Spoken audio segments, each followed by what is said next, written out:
Good day everyone, my name is Angel Rose of CPU. Our topic is all about biodiversity and a healthy society. Decrease in biodiversity is imminent worldwide. Vertebrates fell to 60% from the 1970s due to human causes. It is projected that by 2020, wildlife decline will be 67% of the present number. The Worldwide Fund for Nature and Zoological Society of London reported an annual decrease in wildlife by 2%. A major cause is human population, which has doubled in number of since 1960 to 7.4 billion. Biodiversity and ecosystem. So first, what is biodiversity? So biodiversity is defined as the vast variety of life form in the entire Earth. It emphasizes all kinds of life forms from the single-celled organism to the largest multi-celled organism. It is defined in structural and functional perspectives and not as individual species. So, biodiversity means that refers to the variety of Earth, a life of Earth, all its levels from genes to ecosystem, and can encompass the evolutionary, ecological, and cultural processes that sustain life. Biodiversity, it refers to variabilities among plants, animals, and microorganism species. Biodiversity includes the number of different organisms and their relative frequencies in an ecosystem. It is also reflect the organization of organisms at different levels. Biodiversity holds ecological and economic significance. So, in another definition of biodiversity is the variability among living organisms from all sources, including terrestrial, marine, and other aquatic ecosystems and the ecological complexes of which they are part.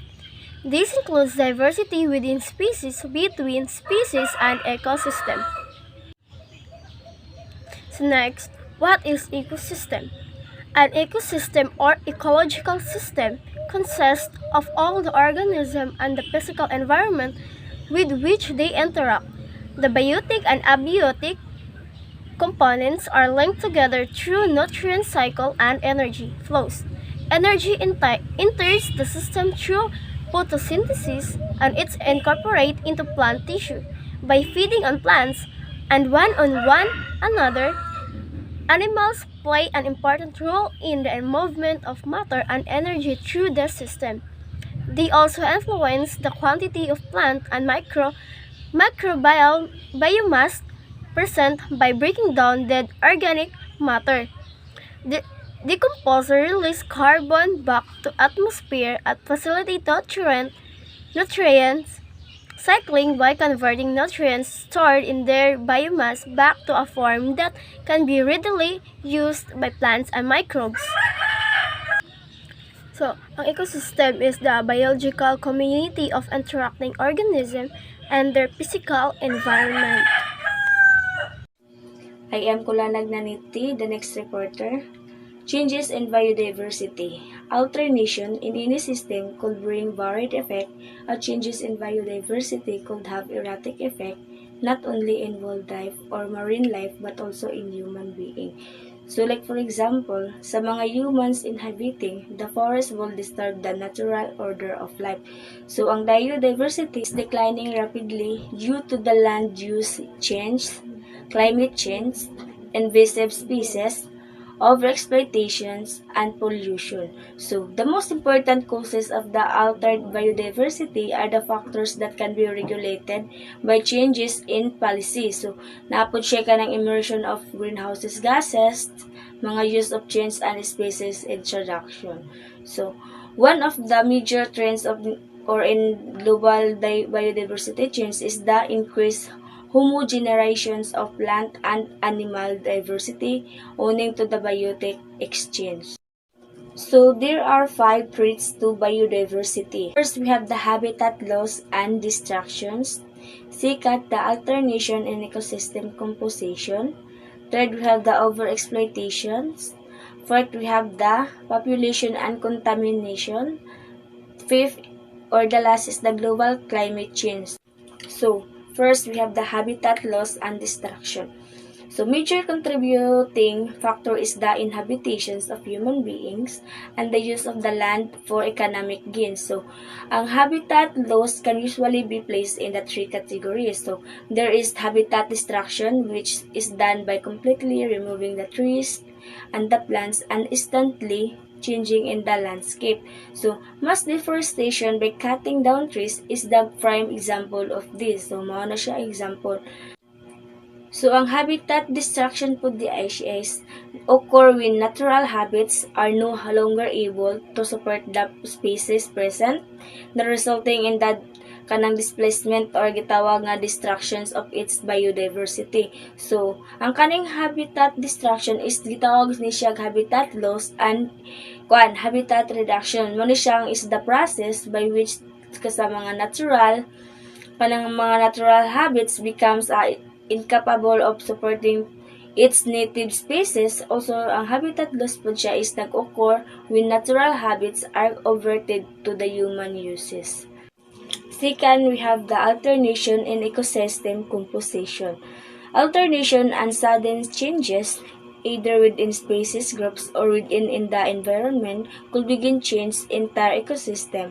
Alternation in ecosystems are critical factors contributing to the species and habitat loss. So, alternation in ecosystem composition, such as the loss or decline of the species, can lead to the loss of biodiversity. So, like for example, efforts to climate kanang sa mga coyotes in the canyons of Southern California are the link to decrease in song. So, ang kani po di ay kani alternation ecosystem, perhaps the most obvious or forms of the habitat alternations are the deforestation, so which involves cutting of trees to the free forest for agriculture and housing and conversion of wild grassland to agriculture. Mo ni siya nga katong pwede nga mga kahoy nga kanang ginagamit na to pag himo og balay or kanang mga kahoy nga pwede na to gamiton. So, third, over-exploitation. So, overhunting, overfishing, over-collecting of species can quickly lead to its decline. So, changing consumptions patterns of human is often cited as a key reason for its unsustainable exploitations of natural resources. So, ang kanipong over-exploitation is gitawag ni siya o kanang overfishing in the removal. So, we have fourth, population and contamination. Biological system respond slowly to changes in their surroundings environment. Pollution and contamination cause irreversible damage to species and varieties. So, ang contamination is simply that presence of the substance where it should not be or kanang na siya concentrations above background. So, pollutions is the contaminations that result in the or can result in the sa adverse biological effects to resident communities. So, all pollution or all pollutants are contamination or gikon siya kanang contaminants but tanang mga contaminants are kanang gitawag po siya pollution. So, ang mga example ani is kanang sa mga toxic waste, we have the dumped into the water. So, manano nga kanang kanang hugaw. So, ang mga ang kaning pollution is the introduction of the harmful or kanang materials into the environment. Then, ang example ani sa contamination is like kanang cleaning products and kanang disinfections unwashed fruits and vegetables. So kanang mga chemicals formed for use and kanang mga dili safety nga paggamit of like for example sa mga plastic. But ang kanang pollution should siya is og ang contaminations is nag-refers to kanang undesirable of unwanted materials. So we have the last or the fifth, global climate change. Both climate variability and climate change cause biodiversity loss. Species and populations may be lost permanently if they are provided with enough time to adapt the changing climate condition. So, ang global climate change refers to the average mo na siyang naay long-term changes over the earth. So, or over entire earth. So, this includes warming temperatures and changes in precipitation. So, as well as the effects of Earth's warming such as kanang pag-rising sea levels, shrinking mountain glaciers. So, mao na siya nga makadaot or maka-change siya sa ato ang climate change. All actions have their own consequences, whether it be bad or good. And in this particular lessons, in this particular report, it would be a bad consequences because it causes a loss of our biodiversity. Even with the improvement of technology and science at present, we still have a lot to learn about biodiversity, more so about the consequences of biodiversity loss. However, the basic concept about biodiversity loss was from Charles Darwin and Alfred Russel Wallace.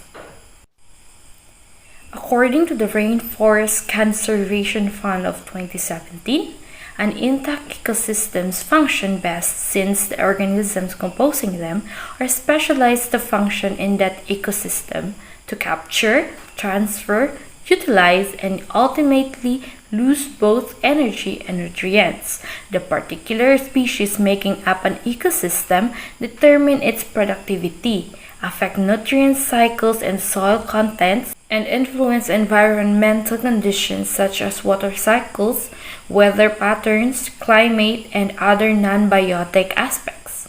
The loss of biodiversity has many consequences that we understand and many that we do not. It is apparent that humankind is willing to sustain a great deal of biodiversity loss if there are concomitant benefits to society. We hope they are not net benefits. In many cases, the benefits seem to accrue to a few individuals only, with net societal loss. However, it is extremely difficult to estimate the future costs of losses in biodiversity or of environmental damage. In helping in restoring our biodiversity and lessening the loss of our biodiversity, it's just all about balance, self-awareness, and love towards the environment, the animals, plants, and all that is around us, that is living with us. We must all know our limits and educate ourselves and others that we are not the only living thing on earth. We are just a part of it. We work not as one, but as a whole to help cater our individual needs. We all have needs, the need to eat, the need to survive, to protect, and create a family. So it's just a give and take situation. For example, you take several trees to build a home or to build something for furniture or anything, then in return you must plant seedlings. So, because those seedlings will then in the future grow as trees, so they can replace the cut down trees. So you take what you need and give what you can. That's just how simple it is. It is just a simple act or simple method, but the effect it gives is a great help in reducing biodiversity loss.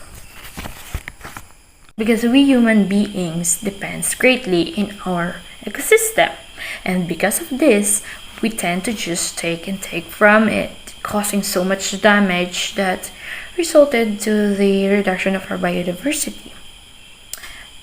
Not only did it affected us, but so as the animals that also depends on the habitats that we have selfishly consumed and take.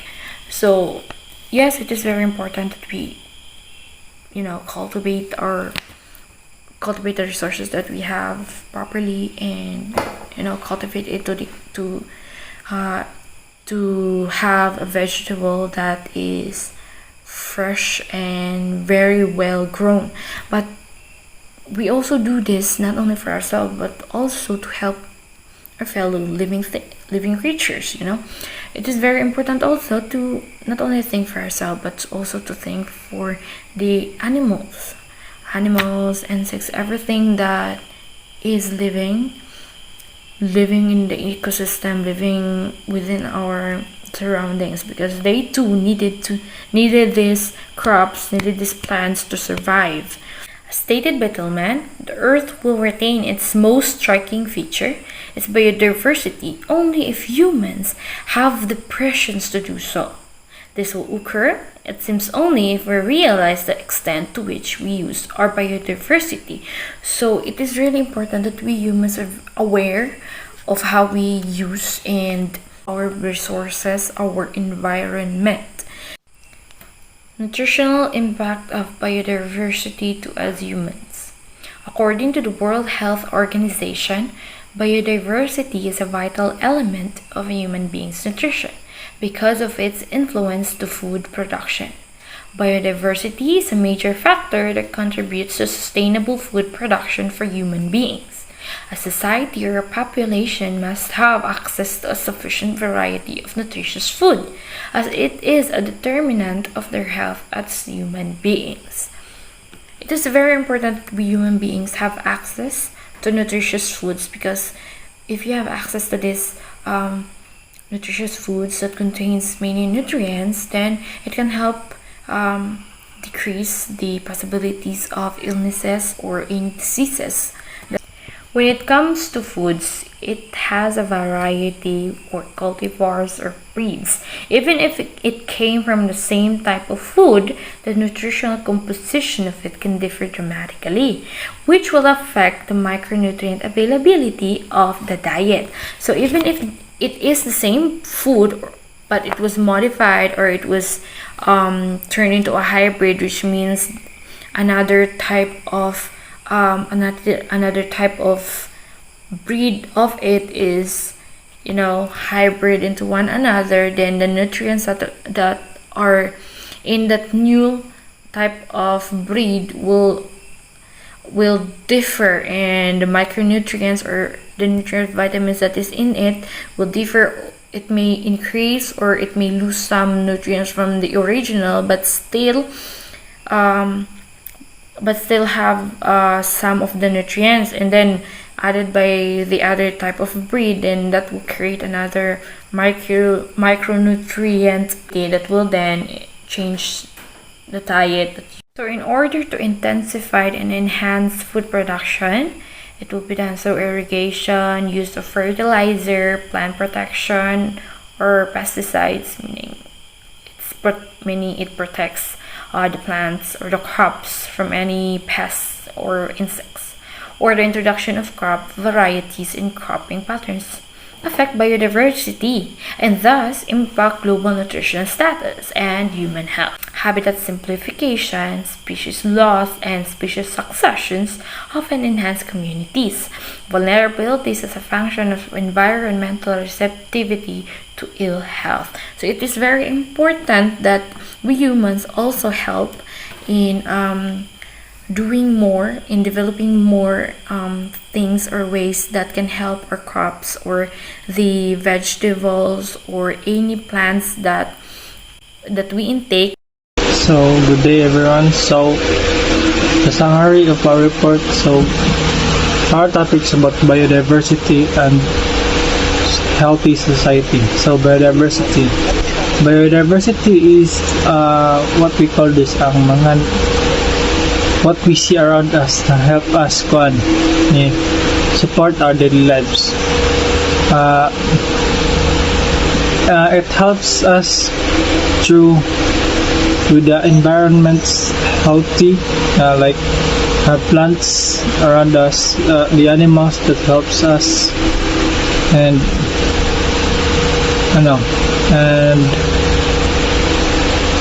most of the time it may seem impossible to rely on valuable species singly or a detailed manner, but we have to consider the entire Earth as a single unit.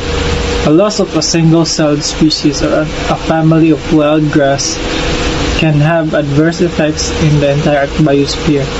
So, bali ang kanin siya, explain lang siya nga kung mamatay nga sa kabutang or naikulang sa kabutang, so dili na gid siya proper functioning, na siya kulang. So kailangan na to siyang ampingan. All in all, sabi ko about this, kailangan na to siyang ampingan kay ang ato ang kalibutan ng mga ihatag or mga biodiversities or mga living creatures and mga plants and animals that creates masses. Mo siya itong kinahanglan sa pang-adlaw is nagkawala na siya, so we need to protect them and help it.